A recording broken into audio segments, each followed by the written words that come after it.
Hello everyone, welcome back to my channel অর্পিতার খামখেয়ালি গল্প। আশা করি সকলে খুব ভালো আছেন, আমিও ভালো আছি। আজকে একটি রেসিপি ভিডিও নিয়ে আপনাদের সামনে হাজির হলাম। আজকে তৈরি করেছি ডিম ফুলকপি দিয়ে একটু ঝোল। তো ডিম ফুলকপির ঝোল নর্মালি সকলেই রাঁধেন, আমিও সেইভাবেই তৈরি করেছি। ভাবলাম আপনাদের সাথে একটু শেয়ার করি। আর সত্যি বলতে আপনারা সকলেই জানেন আমি হোস্টেলে থাকি, তাই আমি অনেক কম মশলায় তৈরি করার চেষ্টা করি, সেটি আপনাদের সাথে শেয়ার করছি। প্রথমেই ফুলকপি কেটে নিয়েছি। ফুলকপিটাকে আমি একটু জল আর লবণ দিয়ে সেদ্ধ বসিয়ে দিয়েছি, কারণ অসমের ফুলকপি একটু জল গেলে নিলে সেটা ভালোই হবে। আর যে কোনো ফুলকপি বাঁধাকপি একটু গরম জলে ভাপ দিয়ে নিলে সেটি কিন্তু অনেকটা ভালো হয়। আর এদিকে দেখুন আমি কিছু উপকরণ কেটে নিয়েছি, সেগুলো হলো আলু, পেঁয়াজ, টমেটো আর রসুন। আমার কিন্তু এদিকে ফুলকপিগুলোকে বেশ ভালো করে সেদ্ধ করা হয়ে গেছে, দেখতেই পাচ্ছেন। লবণ দিয়ে আমি কিন্তু সেদ্ধ করে নিয়েছি। ফুলকপিটা একটি পাত্রে আমি ঢেলে নিয়েছি।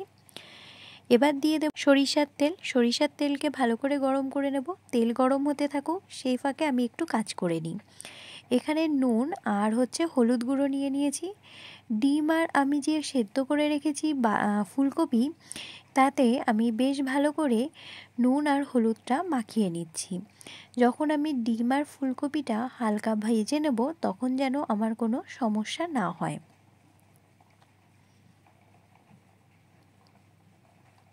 আমার কিন্তু এখানে ডিম আর ফুলকপিতে হলুদ মাখানো আর লবণ মাখানো হয়ে গেছে। আর এদিকে আমার সরিষার তেল কিন্তু বেশ ভালো করে গরম হয়ে গেছে, সেই জন্য আমি এক এক করে ডিমগুলোকে দিয়ে দিলাম। ডিমগুলোকে আমি হালকা ফ্রাই করে নেব, একদমই ডিপ ফ্রাই করব না।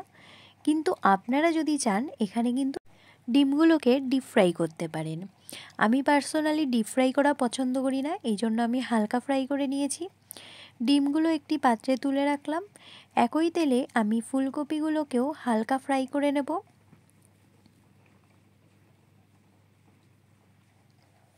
ফুলকপিগুলো দিয়ে বেশ ভালো করে নাড়াচাড়া করে নেব।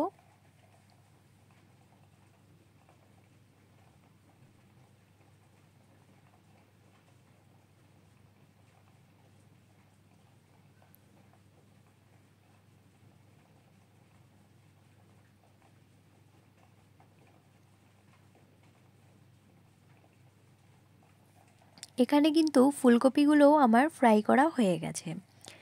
আমি আরেকটু সরিষার তেল দিয়ে দেব, যেহেতু আমি ডিম আর ফুলকপিগুলোকে ভেজেছি, এই জন্য আমি আর অল্প পরিমাণ দিয়ে দিয়েছি সরিষার তেল। তেল গরম হলেই ফোড়নে দিয়ে দিয়েছি তেজপাতা আর শুকনো লঙ্কা। তেজপাতা শুকনো লঙ্কা ফ্রাই করা হয়ে গেলে দিয়ে দিয়েছি রসুন কুচি।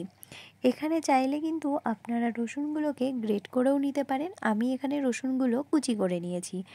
আসলে ব্যাপার হচ্ছে শর্টকাটে কাজ সেরেছি, আর হোস্টেলে সত্যি সেভাবে এত কাজ করতে ইচ্ছেও করে না, সেই জন্য রসুনগুলোকে কুচি করেই নিয়েছি। রসুনের যখন কাঁচা গন্ধ চলে যাবে, তখন আমি দিয়ে দেব কুচি করে রাখা পেঁয়াজগুলোকে।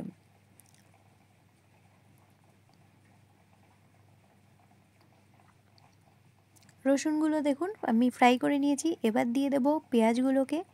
আমি এখানে পেঁয়াজ কিন্তু খুব কুচি করিনি, আপনারা চাইলে পেঁয়াজ কিন্তু একদম মিহি করেও কুচি করে নিতে পারেন। আমি একটু বড় মাপের পেঁয়াজ কুচিগুলোকে রেখেছি। বেশ ভালো করে তেলের সাথে মিশিয়ে নেব।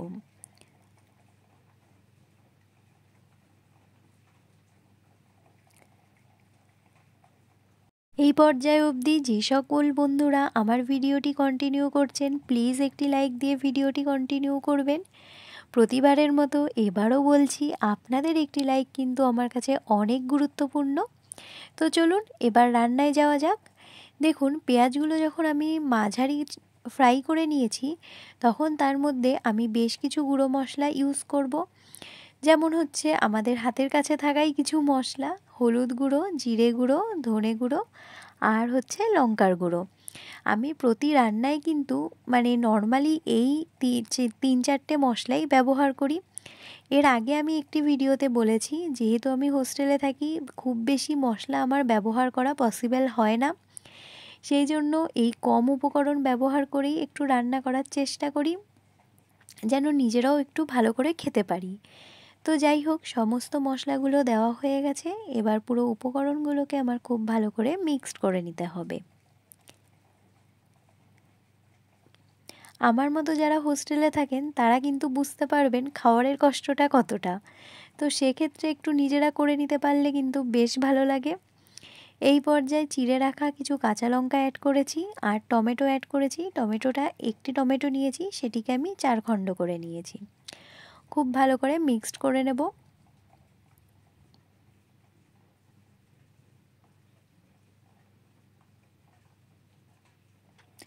আর হ্যাঁ, আমার পরিবারে অনেক নতুন সদস্য জয়েন হয়েছেন, তাদের অসংখ্য অসংখ্য ধন্যবাদ। আর তাদের প্রতি আমার অসংখ্য ভালোবাসা, আমাকে এভাবে সাপোর্ট করার জন্য। আগামী দিনগুলোতেও আপনাদের এই ভালোবাসা কিন্তু আমার অনেক দরকার। এই পর্যায়ে দেখুন, আমার যখন পেঁয়াজটা ভালো করে ফ্রাই করা হয়ে গেছে মশলা সমেত, আমি কেটে রাখা আলুর টুকরোগুলোকে দিয়ে দিয়েছি।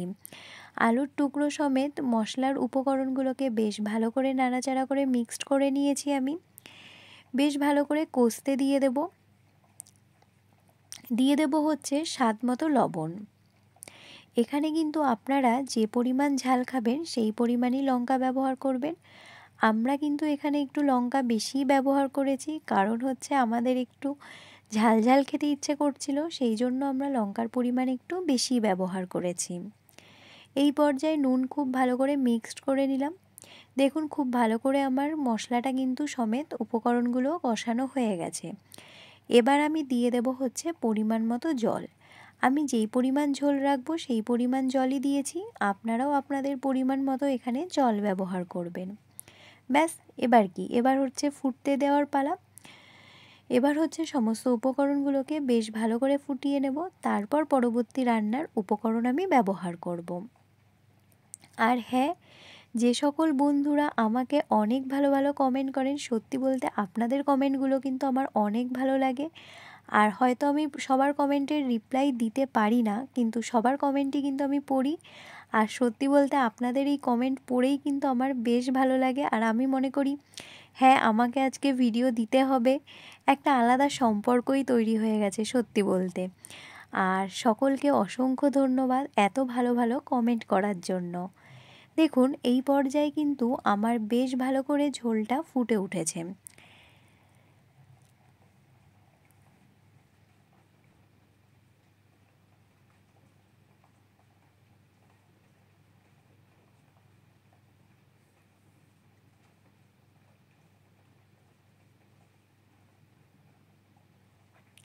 ঝোলটা যখন বেশ ভালো করে ফুটে উঠেছে, এবার ভেজে রাখা ফুলকপিগুলোকে আমি অ্যাড করে দেব। ফুলকপি তো আমি আগেই সেদ্ধ করে নিয়েছি, সেই জন্য সেদ্ধ হওয়ার খুব একটা ঝামেলা নেই। কিন্তু ফুলকপিগুলোকে আমি দিয়ে দেব, কারণ হচ্ছে ফুলকপির ভেতরেও মশলাগুলো ঢুকতে হবে, না হলে তো খেতে একদমই ভালো লাগবে না। এই জন্য ঝোলটা যখন ফুটে উঠেছে আমি তখনই ফুলকপিগুলোকে অ্যাড করে দিয়েছি। ফুলকপিগুলো একটু ফুটে উঠতেই আমি যে ভেজে রেখেছি ডিমগুলোকে, সেগুলোও আমি অ্যাড করে দেবো। আর হ্যাঁ, ডিমগুলো আমি অফ ক্যামেরায় মাঝখান থেকে একটু হালকা হালকা করে কেটে নিয়েছি, যেন খুব ভালো করে ভেতরে মশলাগুলো ঢুকে যায়। সত্যি বলতে সেদ্ধ ডিমের তো তেমন কোনো স্বাদ হয় না। যখন আমরা সেদ্ধ ডিমের কারি করি বা ঝোল রান্না করি, বিভিন্ন রেসিপি রান্না করি, তখন চিড়ে দিলে ভেতরে যে মশলাটা ঢোকে তাতে কিন্তু খেতে বেশ ভালো লাগে। এই পর্যায়ে ফুলকপি ডিম সমেত পুরো উপকরণটাকে আমি বেশ ভালো করে ফুটিয়ে নেব, যেন সবজি বলতে যে আলুটা আমি দিয়েছি সেটা বেশ ভালো করে সেদ্ধ হয়ে যায় এবং ফুলকপি ও ডিমের ভেতরে মশলাগুলো খুব ভালো করে ঢুকে যায়, তাহলে খেতে অনেকটাই ভালো হবে। এবার দেখুন, যখন বেশ ভালো করে ফুটে উঠেছে, আমি নামানোর কিছুক্ষণ আগে দিয়ে দিয়েছি গরম মশলার গুঁড়ো। এখানে আপনার চাইলে নামানোর পরেও দিতে পারেন, যখন গ্যাসটা অফ করবেন। আমি যেহেতু কেটেলে রান্না করেছি, তাই নামানোর কিছুক্ষণ আগে আমি এখানে গরম মশলার গুঁড়ো অ্যাড করে একটু মিশিয়ে নিয়েছি। মিশিয়ে আবার কিছুক্ষণ ফুটতে দিয়ে দেব। আমি যেহেতু ইলেকট্রিক কেটেলে রান্নাটা করছি, তো আমার কিন্তু এই রান্নাটা করতে বেশ অনেকটা সময় লেগে গেছে। গ্যাসের তুলনায় ইলেকট্রিক কেটেলে একটু বেশিই সময় লাগে, কিন্তু উপায় না থাকলে কি করা যাবে, সেই জন্য অগত্যায় ইলেকট্রিক কেটেলেই এইসব করা হয়। এইখানে দেখতে পাচ্ছেন আমার কিন্তু রেসিপিটি তৈরি হয়ে গেছে, আমি একটি পাত্রে সার্ভ করে নিচ্ছি। ভিডিওটি কেমন লেগেছে অবশ্যই জানাবেন, ভালো লাগলে সাবস্ক্রাইব করে পাশে থাকার অনুরোধ রইল। আর হ্যাঁ, অবশ্যই জানাবেন আমার ভিডিও আপনাদের কেমন লেগেছে। রেসিপিটি কেমন লেগেছে অবশ্যই কমেন্ট করে জানাবেন। সকলে ভালো থাকবেন, সুস্থ থাকবেন, নিজেদের খেয়াল রাখবেন। অন্য কোনো দিন অন্য কোনো ভিডিওর সাথে দেখা হবে। আজ তাহলে টাটা।